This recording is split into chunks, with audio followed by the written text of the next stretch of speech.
जय बद्री विशाल। मैं अभिनेत्री उर्मिला सनावर माननीय पुष्कर सिंह धामी जी, मुख्यमंत्री जी का दिल की गहराइयों से धन्यवाद अदा करना चाहती हूं, जिसने अंकिता भंडारी हत्याकांड की जो सीबीआई जांच के लिए ऑर्डर दे दिए हैं, क्योंकि जनता की, समस्त जनता की यही पुकार थी। और ये पुकार तब शुरू हुई जब कहीं ना कहीं हमने ये आवाज उठाई, जब हमारे पास एक साक्ष्य आया। अब ये उन लोगों के चेहरे सामने आ जाएंगे जिन्होंने बुलडोजर चलवाया उस रिजॉर्ट के ऊपर, उन साक्ष्यों के ऊपर, कौन वो वीआईपी था, क्या सुरेश राठौर ने उस रिकॉर्डिंग्स में कहा। और ये सब चीजें अब जो जनता की पुकार थी, हमारी आवाज के बाद जो जनता की आवाज जो सड़कों पर उतर चुकी थी, जो एक मांग थी सीबीआई जांच, उसके मेरे धाकड़ धामी भाई ने ऑर्डर दे दिए हैं। तो मैं दिल की गहराइयों से धन्यवाद अदा करना चाहती हूं।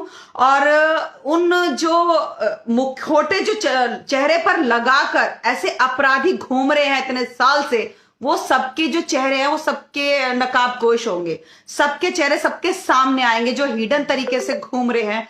और मैं उत्तराखंड की जनता का भी मैं धन्यवाद अदा करना चाहती हूँ कि मैं उत्तराखंड की बेटी तो नहीं, लेकिन आज के टाइम में समस्त पूरे प्रदेश में और पूरे देश में आज मैं उत्तराखंड की आवाज बनी, उत्तराखंड की बेटी बनी।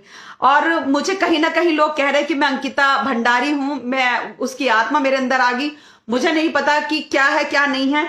मैं पूरी सत्ता से टकरा गई, शासन प्रशासन से टकरा गई कि मुझे खुद एहसास होता है कि ये मैंने मांग नहीं की, स्वयं आके, नहीं तो हम तो मुंबई में रहते थे, मुंबई में काम करते थे, और कहाँ चीलाघाट, कहाँ उत्तराखंड, कहाँ हरिद्वार, कहाँ मुंबई, कैसे कैसे तार हमारे अंकिता भंडारी हत्याकांड से जुड़े, कैसे हमारे पास साक्ष्य आए। तो मुझे पूर्ण विश्वास है, महादेव पे विश्वास है, उत्तराखंड की जनता की जो दुआएं हमारे लिए उन्होंने दी हैं कि भगवान इसको सुरक्षित रखना।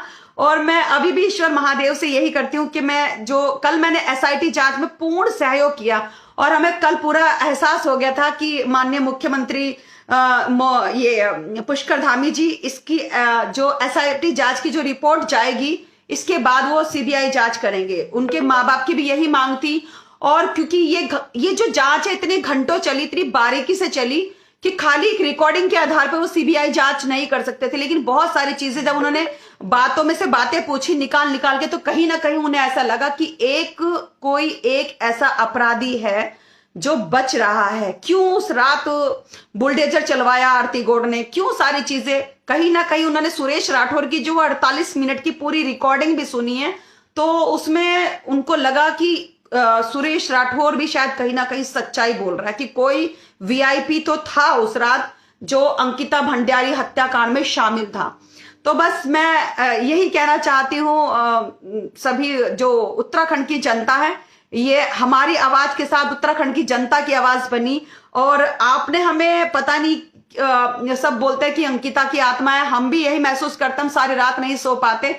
शायद आज हम बहुत चैन की नींद सोएंगे और हमें ये होगा कि ये जो आंदोलन इतने दिन से चल रहा था, उस पे आज मेरे भाई धाकड़ धामी ने मोहर लगा दी, सीबीआई जांच होगी। और मैं सीबीआई जांच में भी मैं पूर्ण सहयोग करूंगी, जो भी मेरे से ऑफिसर्स वगैरह क्वेश्चन आंसर पूछेंगे, जितना मुझे पता है मैं पूर्ण तरीके से उनका सहयोग करूंगी। जैसे मैंने कल एसआईटी जांच में कई घंटे करी, कल भी की और परसों देहरादून भी की, और कल हमने हरिद्वार की।